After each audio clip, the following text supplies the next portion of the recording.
Urtarrilaren 31 bitartean, Bilboko Rekalde Aretoan, Abigail Laskos artista bilbotarraren erakusketa ikus daiteke, aparteko makinak.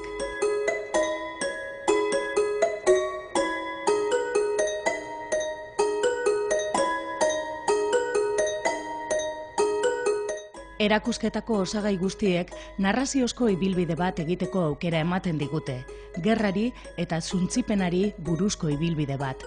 Gerra eta zuntzipena bere literaltasunetik behin eta berriz agertzen diren erreferentziak izateaz gain, eguneroko bizitzakoak diren beste mota batzuetako gatazkak agerian uzten dituzten metaforak dira.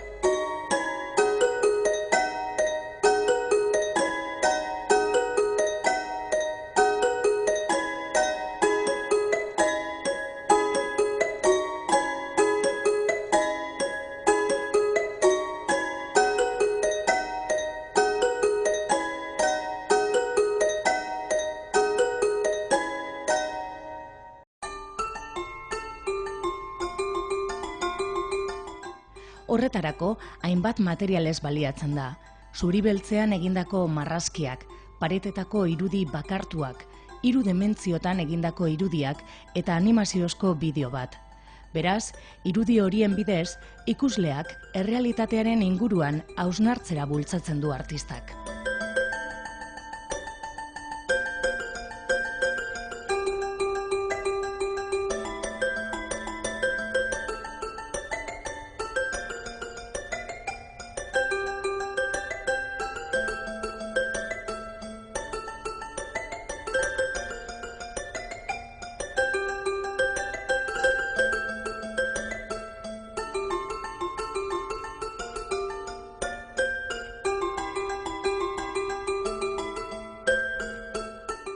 Aparteko makinak erakusketa Zorretan dago aurreko sail batekin, Historias de guerra que he oído, izeneko sailarekin.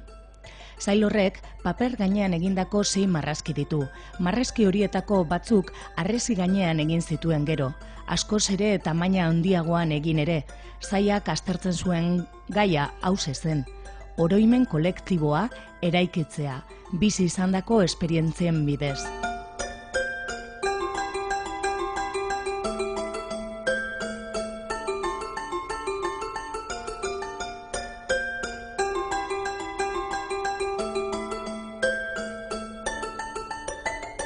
Erakusketaren izenburua Fiona Apple musikagile amerikarraren kanta baten leloa da. Arnazazu adeitasunez, arnazazu ostasunez. Ahaldudan erarik onenean hartuko dut, aparteko makina bat naiz. Abigail Laskosen ustez, marrazkiak eta pinturak indar estetikoa eta kontzeptuala dute. Bi mintzaira horiek irudimenaren laborategi modura ulertzen dituelako.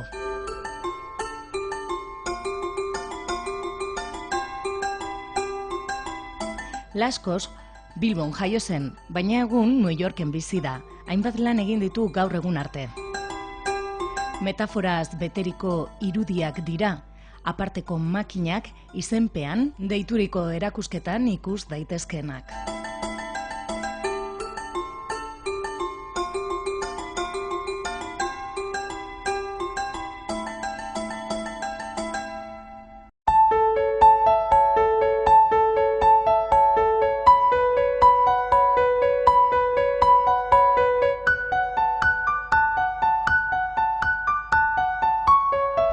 Rekalde Aretoan Javier Soto artistaren Euforias y Demonias erakusketa ikus dezakegu ere.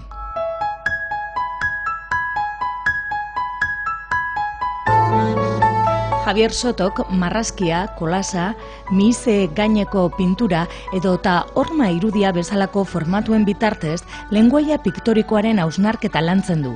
Pieza handiak ikus daitezke.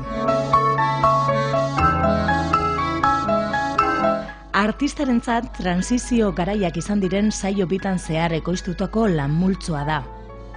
Batzuk Los Angeles hirian eginikoak, eta besteak Bilbon egin zituenak. Irudi fantasmagorikoak dira, artistarentzat mugatzen zaila den barne espazio psikologikoa hartzen du. Kuadroak, erlikiak eta nolabait natura hien zatiak biltzen dituzte. Javier Sotoren Euforias y Demonias urtarrilaren 31 bitarte izango da ikusgai Rekalde aretoan.